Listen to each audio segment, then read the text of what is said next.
सासू माँ बदल गई। कहानी उस घर की है जहाँ बहू और बेटी को एक माना जाता था, लेकिन फिर अरे शिखा बेटा, तू रसोई में क्यों घुसी रहती है? जा, रोटी मैं बना लूंगी। नहीं नहीं माँ जी, आप बैठिए, बस सारा खाना बन ही गया है। श्वेता को बोल देती हूँ, वो खाना लगा देगी सबका। सॉरी भाभी, मेरे पास वक्त नहीं है। माँ, मुझे पैसे देना, पार्लर जाना है। हाँ हाँ चली जाना, भाभी को भी ले जाना। वो भी जाने को बोल रही थी पार्लर, पर पहले ना मदद कर दे उसके खाना लगाने में। देख माँ, वो बहू है, उसे बहू रहने देना, इतना सर पर मत चढ़ा भाभी को। श्वेता, ज्यादा मत बोला कर। बहू और बेटी में कोई फर्क नहीं होता है। जा जाकर काम कर।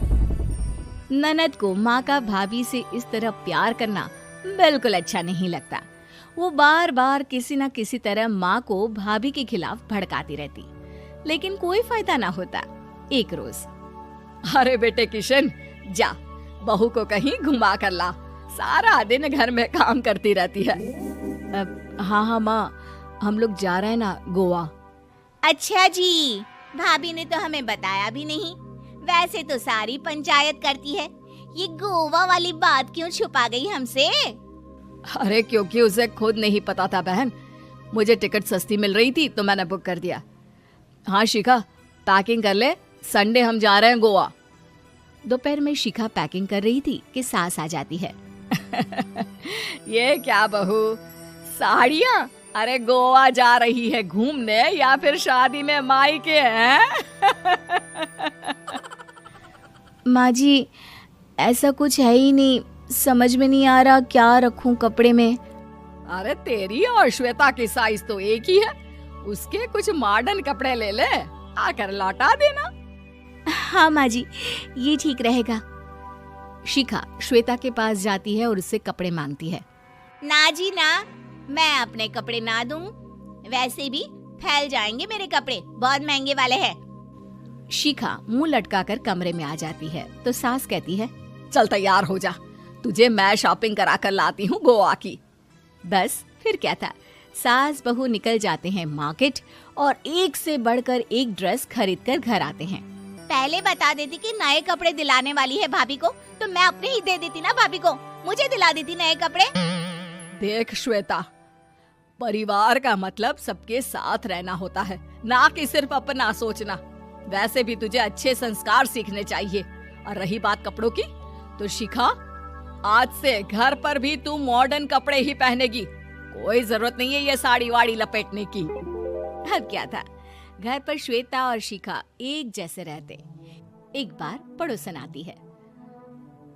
अरे बेटा, अपनी माँ को तो बुलाना, जरा बात करनी है। शिखा सास को बताती है और रसोई में चली जाती है। ये आपकी बेटी बहुत बड़ी हो गई है, इसके लिए एक रिश्ता है, कहो तो बता दूं। ये बेटी नहीं बहू है, घर में सब एक जैसा ही रहता है। वैसे मेरी बेटी भी बड़ी हो गई है, कोई रिश्ता हो तो जरूर बताना। पड़ोसन रिश्ता लेकर उन लोगों के घर आती है।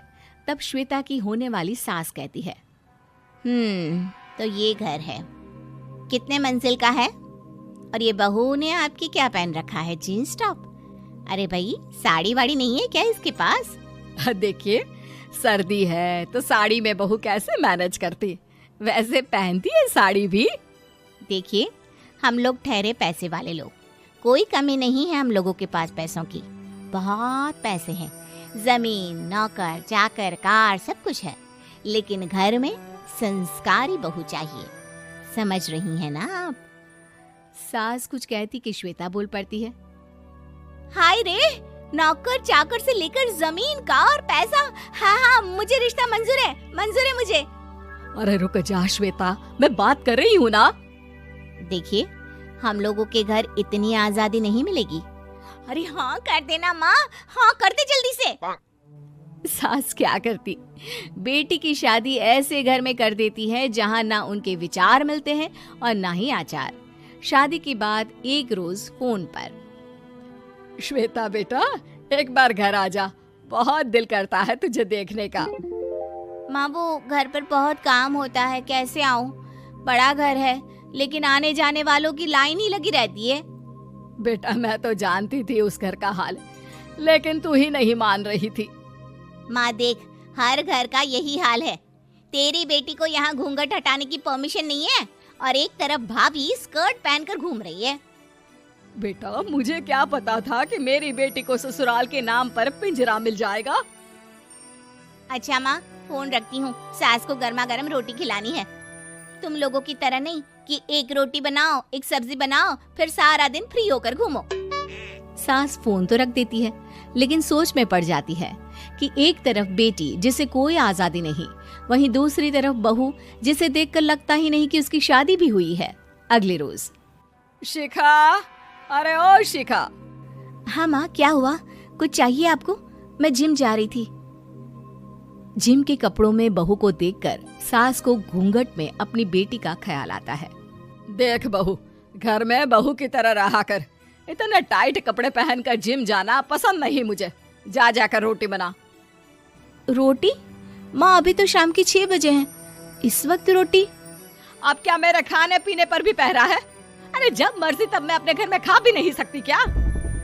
बहू को अजीब लगता है। वो समझ नहीं पाती कि जो सास कल तक इतनी सपोर्टिव थी, उन्हें अचानक से क्या हो गया। वो किचन में जाती है, गरम रोटी के साथ 2 तरह की सब्जी, रायता, सलाद सब लेकर सास के पास आती है। माँ जी, खाना। इतना सारा खाना? राक्षस समझा है क्या मुझे? रोटी मांगी थी मैंने गर्मा गर्म बस। पर माँ जी, रोटी खाती किससे आप? सब्जी तो बनानी थी ना। अरे भूख मर गई मेरी तेरी बहस से। जा जाकर काम कर, अंदर पूरी रसोई साफ कर। बहू अंदर चली जाती है। थोड़ी देर में श्वेता घर आती है। अरे शिखा, जल्दी से चाय ला, पकवान बना, मेरी बेटी आई है। अरे नहीं नहीं माँ, ड्राइवर बाहर खड़ा है। मैं तो घर का कोई सामान खरीदने के बहाने यहाँ आ गई हूँ, मुझे जाना होगा। अरे बेटा, पर कितने दिनों बाद देख रही हूँ तुझे, रहने आ जाना 2-4 दिन के लिए।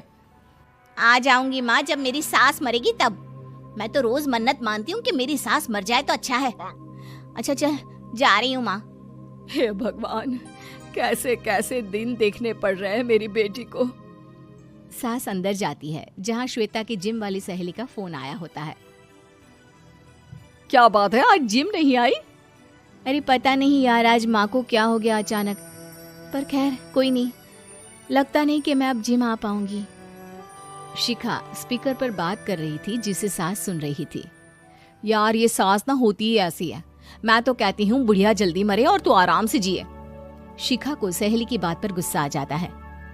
माँ के मरने की कौन सा बच्चा दुआ मांगता है मोहिनी? आगे से ऐसी बात मेरे सामने मत करना। हमारे घर की शोभा ही माँ है। क्या हुआ जो थोड़ी शक्ति दिखा रही है? उसमें भी कोई ना कोई उनकी भलाई ही होगी। मैं तो कहती हूँ भगवान मेरे जैसी सास सबको दे, जो सिर्फ माँ की तरह है। सास वाली तो कोई बात ही नहीं है उनमें। सास ये बात सुन रही थी। उनकी आंख में आंसू आ जाते हैं कि क्यों वो बेटी की किस्मत में बहू को भी भागीदार बना रही थी। शिखा, अरे ओ शिखा, क्या हो